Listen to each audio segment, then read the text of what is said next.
श्रीगङ्गाष्टोत्तरशतनामस्तोत्रम्। गङ्गा त्रिपथगा देवी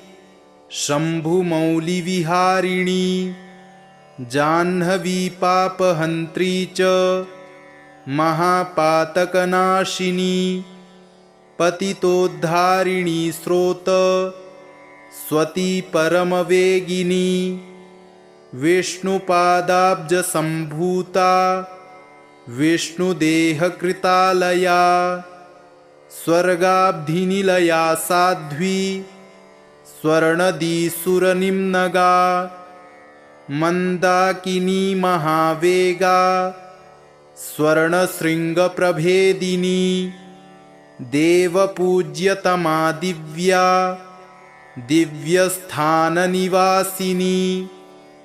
सुचारुनीररुचिरा महापर्वतभेदिनी, भागीरथी भगवती महामोक्षप्रदायिनी,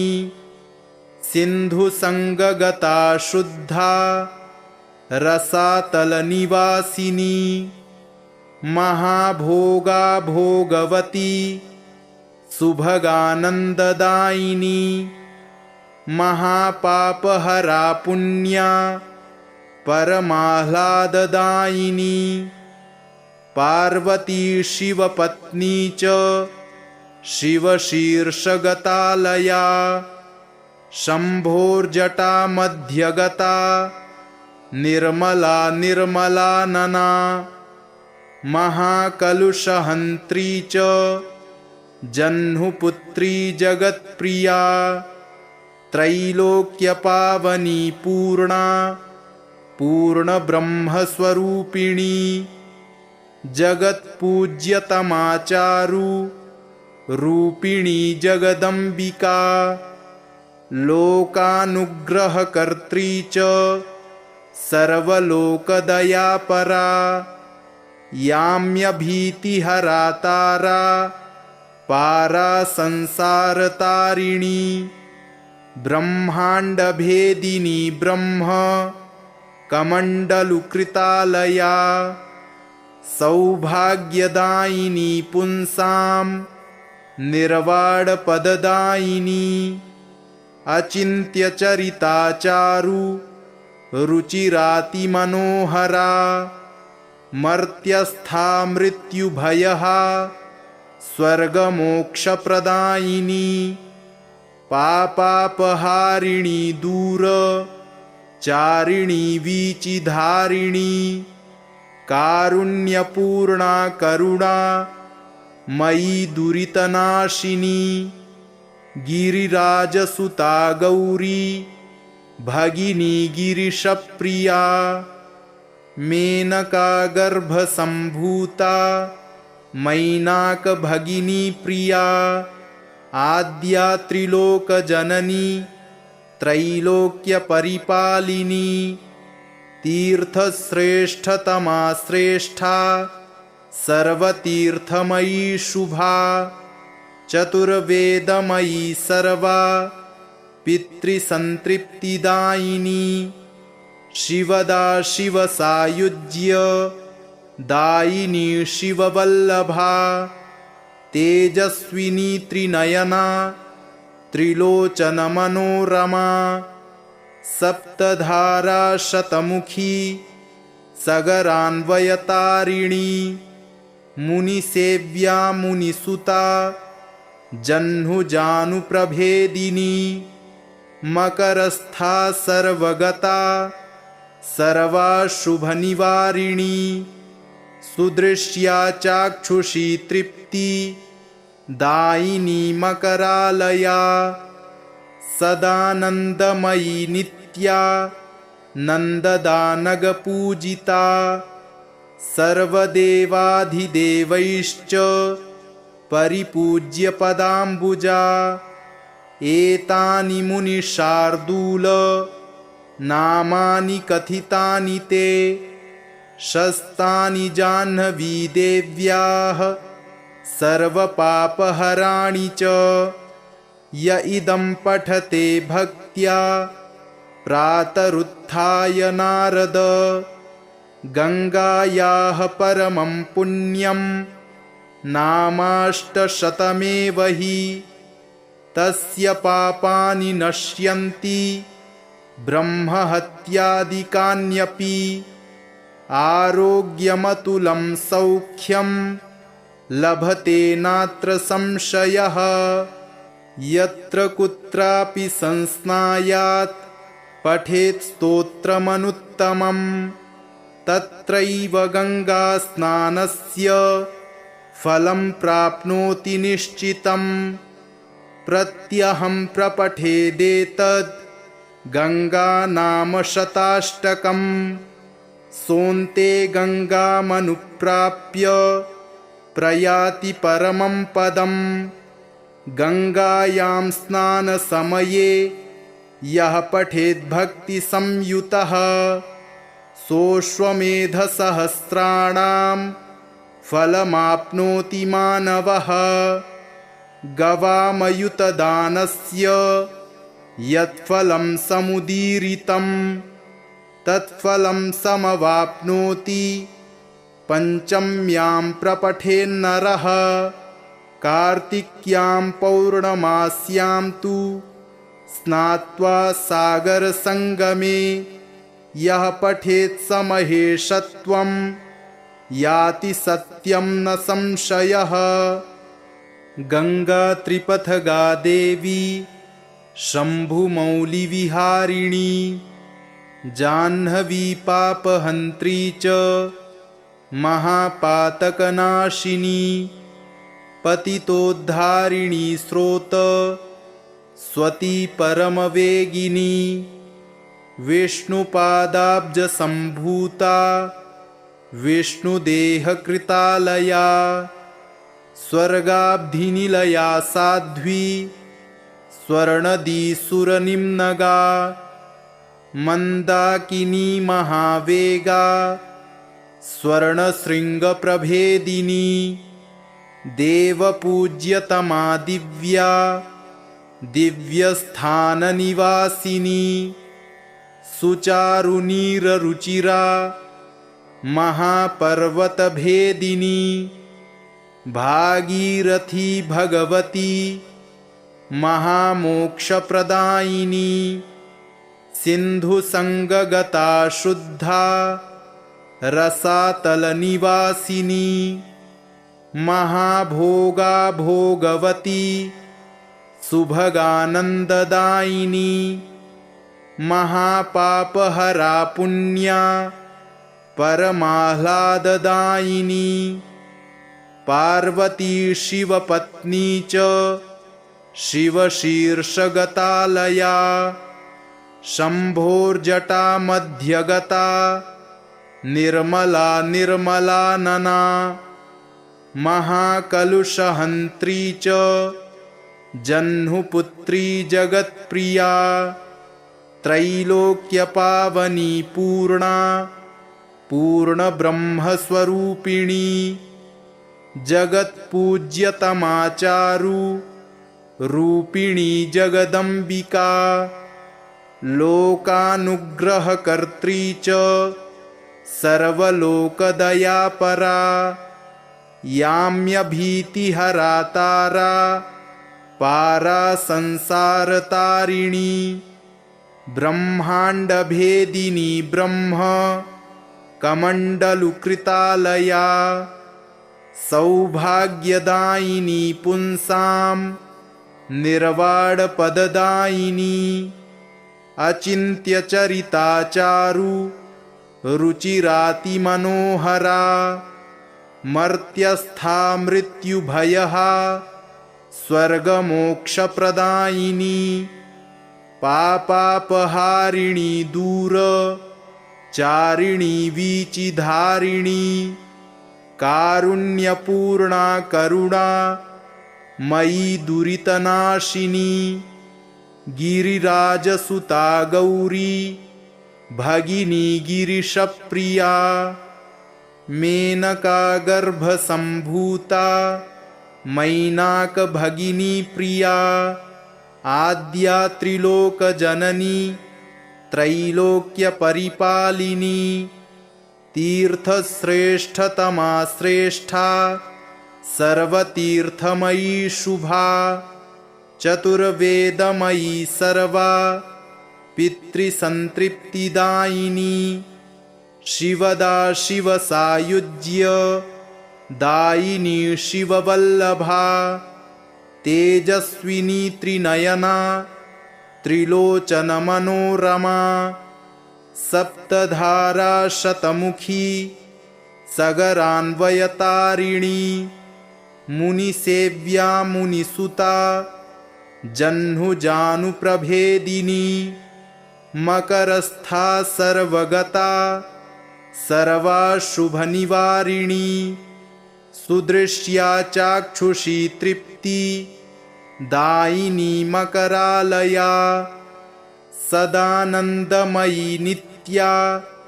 नन्ददानगपूजिता सर्वदेवाधिदेवैश्च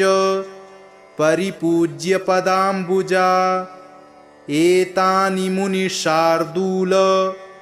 नामानि कथितानि ते शस्तानि जाह्नवी देव्याः सर्वपापहराणि च य इदं पठते भक्त्या प्रातरुत्थाय नारद गंगायाः परमं पुण्यं नामाष्टशतमेव हि तस्य पापानि नश्यन्ति ब्रह्महत्यादिकान्यपि आरोग्यमतुलं सौख्यं लभते नात्र संशयः यत्र कुत्रापि संस्नायात् पठेत् स्तोत्रमनुत्तमं तत्रैव गंगास्नानस्य फलं प्राप्नोति निश्चितं प्रत्यहं प्रपठेदेतद् गंगानाम शताष्टकं सोऽन्ते गंगामनुप्राप्य प्रयाति परमं पदं गंगायां स्नानसमये यः पठेद्भक्तिसंयुतः सोऽश्वमेधसहस्राणां फलमाप्नोति मानवः गवामयुतदानस्य यत्फलं समुदीरितं तत्फलं समवाप्नोति पञ्चम्यां प्रपठेन्नरः कार्तिक्यां पौर्णमास्यां तु स्नात्वा सागरसंगमे यः पठेत् समहेशत्वं याति सत्यं न संशयः गंगा त्रिपथगा देवी शंभुमौलिविहारिणी जाह्नवी पापहन्त्री च महापातकनाशिनी पतितोद्धारिणी स्रोत स्वती परमवेगिनी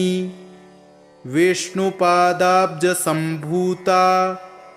विष्णुदेहकृतालया स्वर्गाब्धिनिलया साध्वी स्वर्णदीसुरनिम्नगा मन्दाकिनी महावेगा स्वर्णशृङ्गप्रभेदिनी देवपूज्यतमा दिव्या दिव्यस्थाननिवासिनी सुचारुनीररुचिरा महापर्वतभेदिनी भागीरथी भगवती महामोक्षप्रदायिनी सिन्धुसंगगता शुद्धा रसातलनिवासिनी महाभोगा भोगवती सुभगानन्ददायिनी महापापहरा पुण्या परमाह्लाददायिनी पार्वती शिवपत्नी च शिवशीर्षगतालया शम्भोर्जटा मध्यगता निर्मला निर्मलानना महाकलुषहन्त्री च जह्नुपुत्री जगत्प्रिया त्रैलोक्यपावनी पूर्णा पूर्णब्रह्मस्वरूपिणी जगत्पूज्यतमाचारु रूपिणी जगदम्बिका लोकानुग्रहकर्त्री च सर्वलोकदयापरा याम्यभीतिहरा तारा पारा संसारतारिणी ब्रह्माण्डभेदिनी ब्रह्म कमण्डलुकृतालया सौभाग्यदायिनी पुंसां निर्वाणपददायिनी अचिन्त्यचरिताचारु रुचिरातिमनोहरा मर्त्यस्था मृत्युभयहा स्वर्गमोक्षप्रदायिनी पापापहारिणी दूर चारिणी वीचिधारिणी कारुण्यपूर्णा करुणा मयि दुरितनाशिनी गिरिराजसुता गौरी भगिनी गिरिशप्रिया मेनका गर्भसम्भूता मैनाकभगिनी प्रिया आद्या त्रिलोकजननी त्रैलोक्यपरिपालिनी तीर्थश्रेष्ठतमा श्रेष्ठा सर्वतीर्थमयी शुभा चतुर्वेदमयी सर्वा पितृसंतृप्तिदायिनी शिवदा शिवसायुज्य दायिनी शिववल्लभा तेजस्विनी त्रिनयना त्रिलोचनमनोरमा सप्तधारा शतमुखी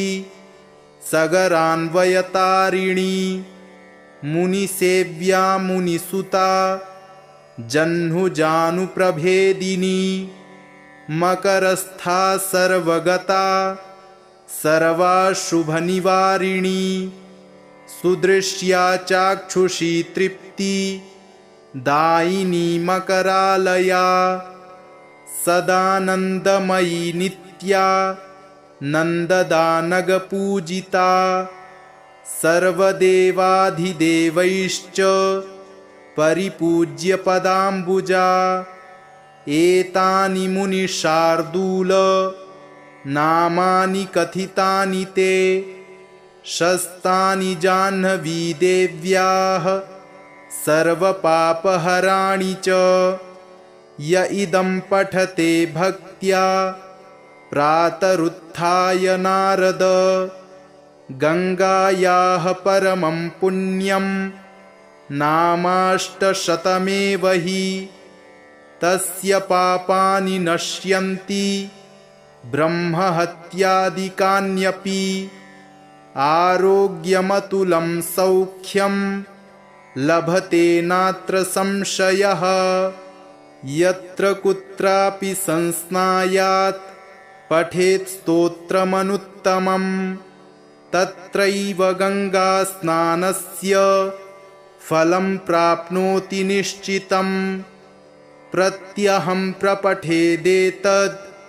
गङ्गानामशताष्टकं सोऽन्ते गङ्गामनुप्राप्य प्रयाति परमं पदं गङ्गायां स्नानसमये यः पठेद्भक्तिसंयुतः सोऽश्वमेधसहस्राणां फलमाप्नोति मानवः गवामयुतदानस्य यत्फलं समुदीरितं तत्फलं समवाप्नोति पञ्चम्यां प्रपठेन्नरः कार्तिक्यां पौर्णमास्यां तु स्नात्वा सागरसङ्गमे यः पठेत् समहेशत्वं याति सत्यं न संशयः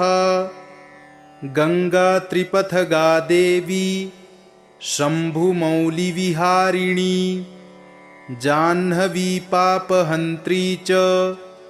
महापातकनाशिनी पतितोद्धारिणी स्रोत स्वती परमवेगिनी विष्णुपादाब्जसम्भूता विष्णुदेहकृतालया स्वर्गाब्धिनिलया साध्वी स्वर्णदीसुरनिम्नगा मन्दाकिनी महावेगा स्वर्णशृङ्गप्रभेदिनी देवपूज्यतमा दिव्या दिव्यस्थाननिवासिनी सुचारुनीररुचिरा महापर्वतभेदिनी भागीरथी भगवती महामोक्षप्रदायिनी सिन्धुसङ्गगता शुद्धा रसातलनिवासिनी महाभोगा भोगवती सुभगानन्ददायिनी महापापहरा पुण्या परमाह्लाददायिनी पार्वती शिवपत्नी च शिवशीर्षगतालया शम्भोर्जटा मध्यगता निर्मला निर्मलानना महाकलुषहन्त्री च जह्नुपुत्री जगत्प्रिया त्रैलोक्यपावनी पूर्णा पूर्णब्रह्मस्वरूपिणी जगत्पूज्यतमाचारु रूपिणी जगदम्बिका लोकानुग्रहकर्त्री च सर्वलोकदयापरा याम्यभीतिहरा तारा पारा संसारतारिणी ब्रह्माण्डभेदिनी ब्रह्म कमण्डलुकृतालया सौभाग्यदायिनी पुंसां निर्वाणपददायिनी अचिन्त्यचरिताचारु रुचिरातिमनोहरा मर्त्यस्था मृत्युभयहा स्वर्गमोक्षप्रदायिनी पापापहारिणी दूर चारिणी वीचिधारिणी कारुण्यपूर्णा करुणा मयि दुरितनाशिनी गिरिराजसुता गौरी भगिनी गिरिशप्रिया मेनका गर्भसम्भूता मैनाकभगिनी प्रिया आद्या त्रिलोकजननी त्रैलोक्यपरिपालिनी तीर्थश्रेष्ठतमा श्रेष्ठा सर्वतीर्थमयी शुभा चतुर्वेदमयी सर्वा पितृसंतृप्तिदायिनी शिवदा शिवसायुज्य दायिनी शिववल्लभा तेजस्विनी त्रिनयना त्रिलोचनमनोरमा सप्तधारा शतमुखी सगरान्वयतारिणी मुनिसेव्या मुनिसुता जह्नुजानुप्रभेदिनी मकरस्था सर्वगता सर्वाशुभनिवारिणी सुदृश्या चाक्षुषी तृप्ति दायिनी मकरालया सदानन्दमयी नित्या नन्ददानगपूजिता सर्वदेवाधिदेवैश्च परिपूज्यपदाम्बुजा एतानि मुनिशार्दूल नामानि कथितानि ते शस्तानि जाह्नवी देव्याः सर्वपापहराणि च य इदं पठते भक्त्या प्रातरुत्थाय नारद गंगायाः परमं पुण्यं नामाष्टशतमेव हि तस्य पापानि नश्यन्ति ब्रह्महत्यादिकान्यपि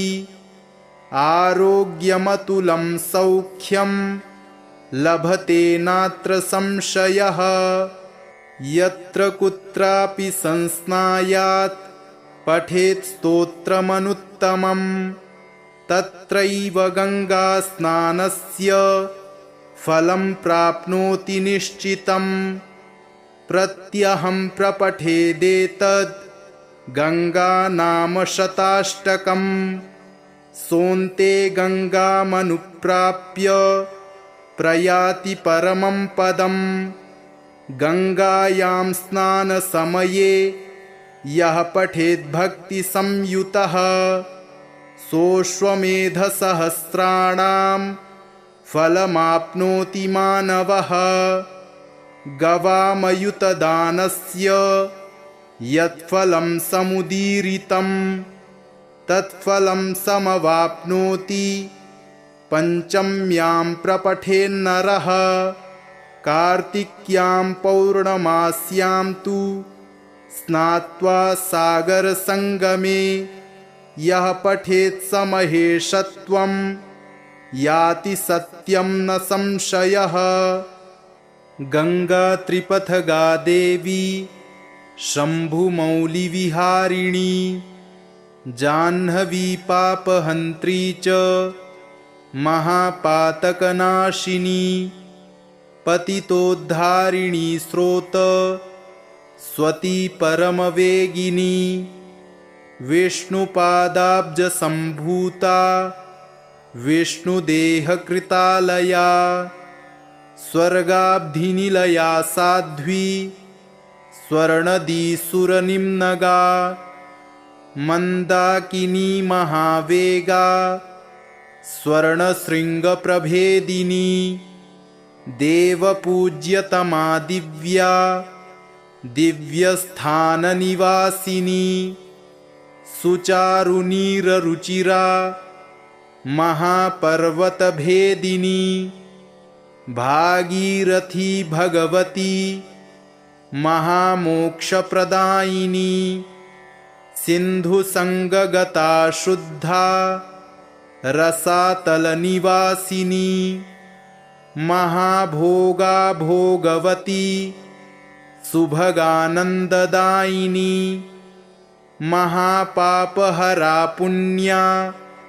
परमाह्लाददायिनी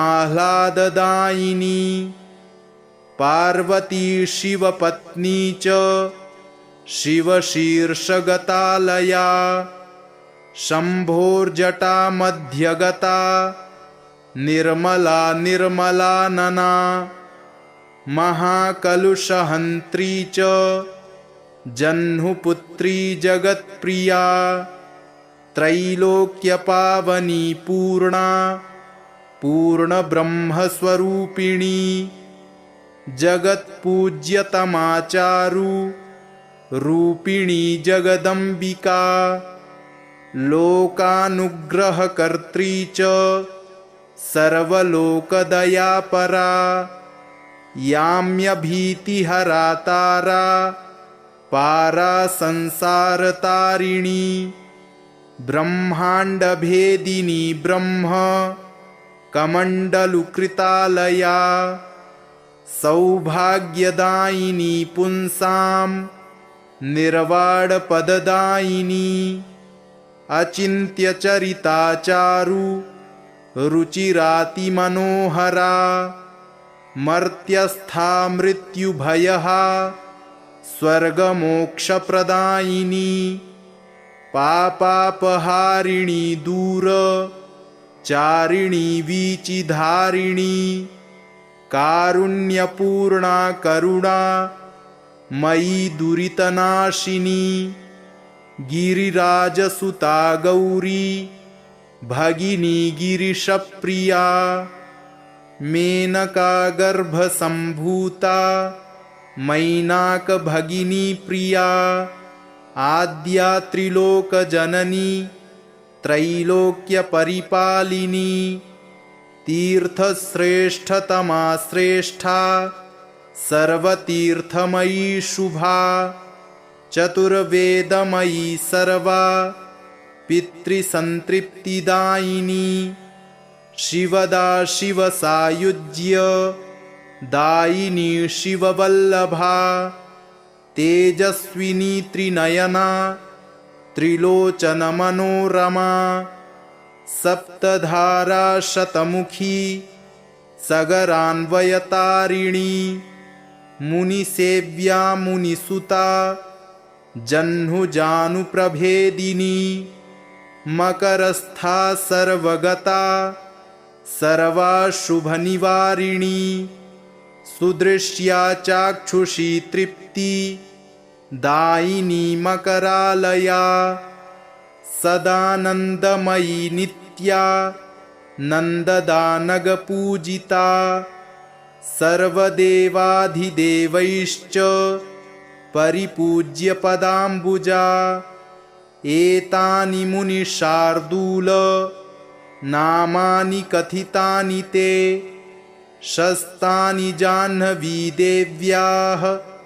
सर्वपापहराणि च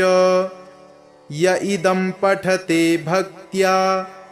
प्रातरुत्थाय नारद गङ्गायाः परमं पुण्यं नामाष्टशतमेव हि तस्य पापानि नश्यन्ति ब्रह्महत्यादिकान्यपि आरोग्यमतुलं सौख्यं लभते नात्र संशयः यत्र कुत्रापि संस्नायात् पठेत् स्तोत्रमनुत्तमं तत्रैव गङ्गास्नानस्य फलं प्राप्नोति निश्चितम् प्रत्यहं प्रपठेदेतद् गङ्गानामशताष्टकम् सोऽन्ते गङ्गामनुप्राप्य प्रयाति परमं पदम् गङ्गायां स्नानसमये यः पठेद्भक्तिसंयुतः सोऽश्वमेधसहस्राणां फलमाप्नोति मानवः गवामयुतदानस्य यत्फलं समुदीरितं तत्फलं समवाप्नोति पञ्चम्यां प्रपठेन्नरः कार्तिक्यां पौर्णमास्यां तु स्नात्वा सागरसङ्गमे यः पठेत् समहेशत्वं याति सत्यं न संशयः गंगा त्रिपथगा देवी शंभुमौलिविहारिणी जाह्नवी पापहन्त्री च महापातकनाशिनी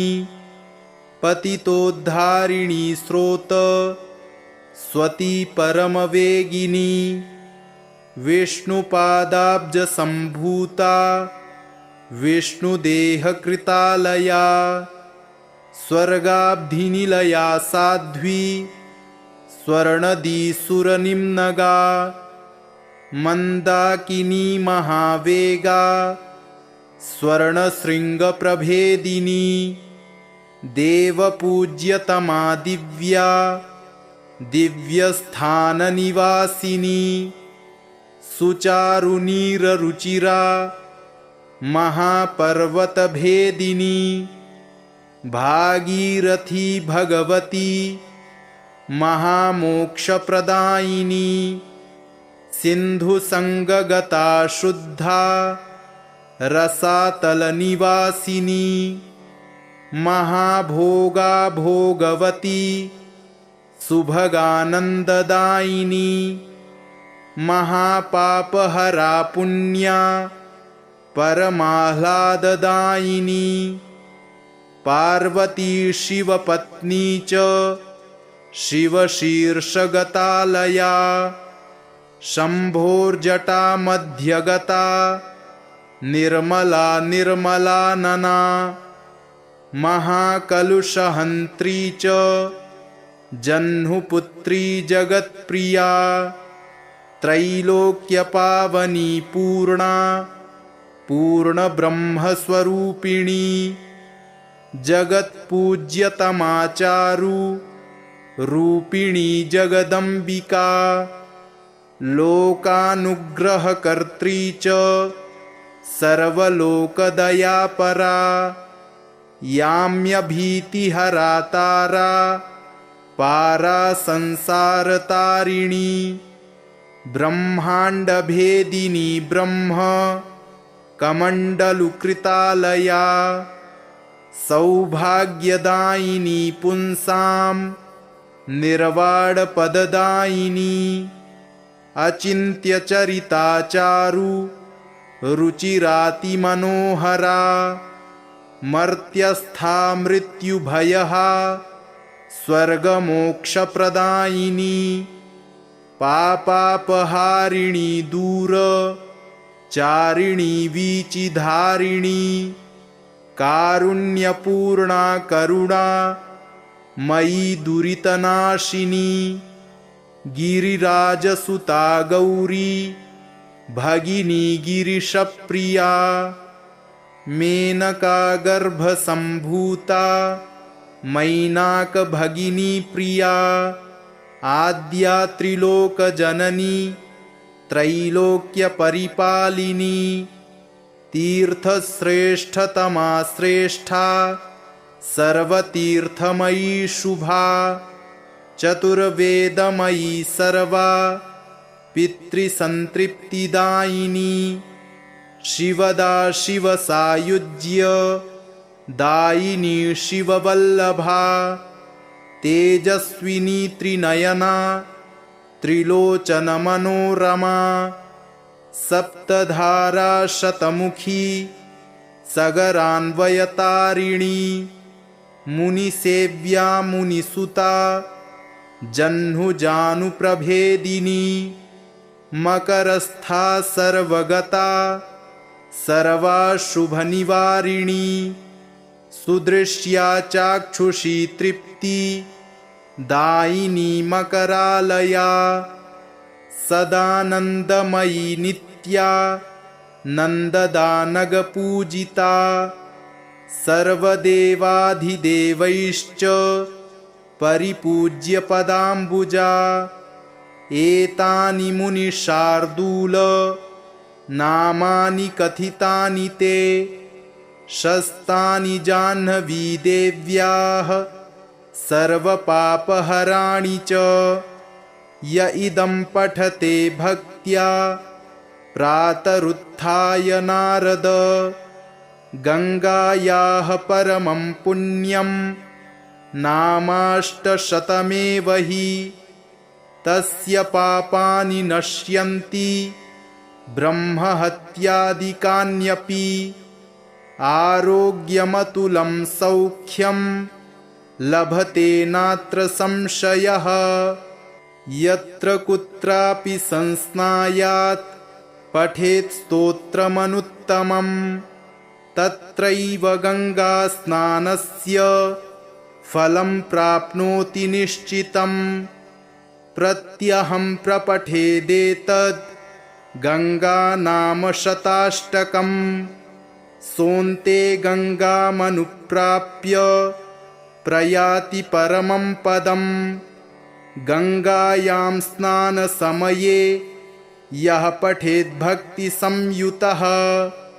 सोऽश्वमेधसहस्राणां फलमाप्नोति मानवः गवामयुतदानस्य यत्फलं समुदीरितं तत्फलं समवाप्नोति पञ्चम्यां प्रपठेन्नरः कार्तिक्यां पौर्णमास्यां तु स्नात्वा सागरसंगमे यः पठेत् समहेशत्वं याति सत्यं न संशयः गंगा त्रिपथगा देवी शंभुमौलिविहारिणी जाह्नवी पापहन्त्री च महापातकनाशिनी पतितोद्धारिणी स्रोत स्वती परमवेगिनी विष्णुपादाब्जसम्भूता विष्णुदेहकृतालया स्वर्गाब्धिनिलया साध्वी स्वर्णदीसुरनिम्नगा मंदाकिनी महावेगा स्वर्णशृङ्गप्रभेदिनी देवपूज्यतमा दिव्या दिव्यस्थाननिवासिनी सुचारुनीररुचिरा महापर्वतभेदिनी भागीरथी भगवती महामोक्षप्रदायिनी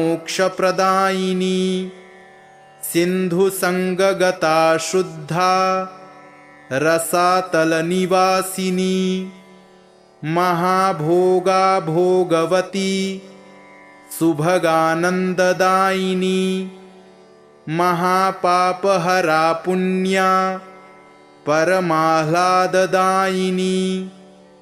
पार्वती शिवपत्नी च शिवशीर्षगतालया शम्भोर्जटा मध्यगता निर्मला निर्मलानना महाकलुषहन्त्री च जह्नुपुत्री जगत्प्रिया त्रैलोक्यपावनी पूर्णा पूर्णब्रह्मस्वरूपिणी जगत्पूज्यतमाचारु रूपिणी जगदम्बिका लोकानुग्रहकर्त्री च सर्वलोकदयापरा याम्यभीतिहरा तारा पारा संसारतारिणी ब्रह्माण्डभेदिनी ब्रह्म कमण्डलुकृतालया सौभाग्यदायिनी पुंसां निर्वाणपददायिनी अचिन्त्यचरिताचारु रुचिरातिमनोहरा मर्त्यस्था मृत्युभयहा स्वर्गमोक्षप्रदायिनी पापापहारिणी दूर चारिणी वीचिधारिणी कारुण्यपूर्णा करुणा मयि दुरितनाशिनी गिरिराजसुता गौरी भगिनी गिरिशप्रिया मेनका गर्भसम्भूता मैनाकभगिनी प्रिया आद्या त्रिलोकजननी त्रैलोक्यपरिपालिनी तीर्थश्रेष्ठतमा श्रेष्ठा सर्वतीर्थमयी शुभा चतुर्वेदमयी सर्वा पितृसंतृप्तिदायिनी शिवदा शिवसायुज्य दायिनी शिववल्लभा तेजस्विनी त्रिनयना त्रिलोचनमनोरमा सप्तधारा शतमुखी सगरान्वयतारिणी मुनिसेव्या मुनिसुता जह्नुजानुप्रभेदिनी मकरस्था सर्वगता सर्वाशुभनिवारिणी सुदृश्या चाक्षुषी तृप्ति दायिनी मकरालया सदानन्दमयी नित्या नन्ददानगपूजिता सर्वदेवाधिदेवैश्च परिपूज्यपदाम्बुजा एतानि मुनिशार्दूल नामानि कथितानि ते शस्तानि जाह्नवी देव्याः सर्वपापहराणि च य इदं पठते भक्त्या प्रातरुत्थाय नारद गंगायाः परमं पुण्यं नामाष्टशतमेव हि तस्य पापानि नश्यन्ति ब्रह्महत्यादिकान्यपि आरोग्यमतुलं सौख्यं लभते नात्र संशयः यत्र कुत्रापि संस्नायात् पठेत् स्तोत्रमनुत्तमं तत्रैव गंगास्नानस्य फलं प्राप्नोति निश्चितम् प्रत्यहं प्रपठेदेतद् गंगा नाम शताष्टकम् सोऽन्ते गङ्गामनुप्राप्य प्रयाति परमं पदम्। गङ्गायां स्नानसमये यः पठेद्भक्तिसंयुतः सोऽश्वमेधसहस्राणां फलमाप्नोति मानवः। गवामयुतदानस्य यत्फलं समुदीरितं तत्फलं समवाप्नोति पञ्चम्यां प्रपठेन्नरः। कार्तिक्यां पौर्णमास्यां तु स्नात्वा सागरसङ्गमे यः पठेत् स महेशत्वं याति सत्यं न संशयः। गंगा त्रिपथगा देवी शम्भुमौलिविहारिणी जाह्नवी पापहन्त्री च महापातकनाशिनी पतितोद्धारिणी स्रोत स्वती परमवेगिनी विष्णुपादाब्जसम्भूता विष्णुदेहकृतालया स्वर्गाब्धिनिलया साध्वी स्वर्णदीसुरनिम्नगा मन्दाकिनी महावेगा स्वर्णशृङ्गप्रभेदिनी देवपूज्यतमा दिव्या दिव्यस्थाननिवासिनी सुचारुनीररुचिरा महापर्वतभेदिनी भागीरथी भगवती महामोक्षप्रदायिनी सिन्धुसङ्गगता शुद्धा रसातलनिवासिनी महाभोगा भोगवती सुभगानन्ददायिनी महापापहरा पुण्या परमाह्लाददायिनी पार्वती शिवपत्नी च शिवशीर्षगतालया शम्भोर्जटा मध्यगता निर्मला निर्मलानना महाकलुषहन्त्री च जह्नुपुत्री जगत्प्रिया त्रैलोक्यपावनी पूर्णा पूर्णब्रह्मस्वरूपिणी जगत्पूज्यतमाचारु रूपिणी जगदम्बिका लोकानुग्रहकर्त्री च सर्वलोकदयापरा याम्यभीतिहरा तारा पारा संसारतारिणी ब्रह्माण्डभेदिनी ब्रह्म कमण्डलुकृतालया सौभाग्यदायिनी पुंसां निर्वाणपददायिनी अचिन्त्यचरिताचारु रुचिरातिमनोहरा मर्त्यस्था मृत्युभयहा स्वर्गमोक्षप्रदायिनी पापापहारिणी दूर चारिणी वीचिधारिणी कारुण्यपूर्णा करुणा मयि दुरितनाशिनी गिरिराजसुता गौरी भगिनी गिरिशप्रिया मेनका गर्भसम्भूता मैनाकभगिनी प्रिया आद्या त्रिलोकजननी त्रैलोक्यपरिपालिनी तीर्थश्रेष्ठतमा श्रेष्ठा सर्वतीर्थमयी शुभा चतुर्वेदमयी सर्वा पितृसंतृप्तिदायिनी शिवदा शिवसायुज्य दायिनी शिववल्लभा तेजस्विनी त्रिनयना त्रिलोचनमनोरमा सप्तधारा शतमुखी सगरान्वयतारिणी मुनिसेव्या मुनिसुता जह्नुजानुप्रभेदिनी मकरस्था सर्वगता सर्वाशुभनिवारिणी सुदृश्या चाक्षुषी तृप्ति दायिनी मकरालया सदानन्दमयी नित्या नन्ददानगपूजिता सर्वदेवाधिदेवैश्च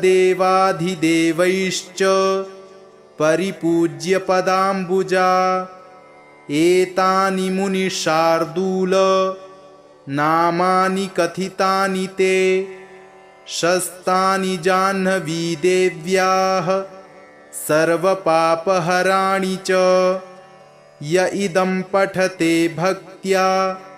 प्रातरुत्थाय नारद गंगायाः परमं पुण्यं नामाष्टशतमेव हि तस्य पापानि नश्यन्ति ब्रह्महत्यादिकान्यपि आरोग्यमतुलं सौख्यं लभते नात्र संशयः यत्र कुत्रापि संस्नायात् पठेत् स्तोत्रमनुत्तमम् तत्रैव गंगास्नानस्य फलं प्राप्नोति निश्चितम् प्रत्यहं प्रपठेदेतद् गंगानामशताष्टकम् सोऽन्ते गंगामनुप्राप्य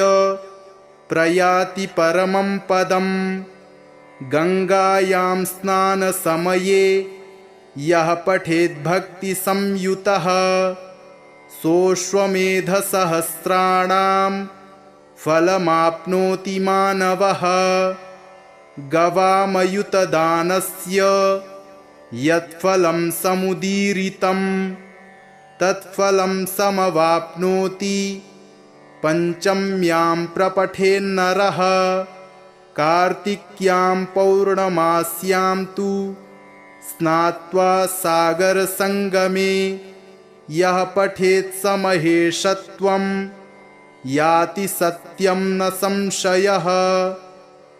इति श्रीमद्भागवत महापुराणे श्रीगंगाष्टोत्तरशतनाम स्तोत्रम् सम्पूर्णम्।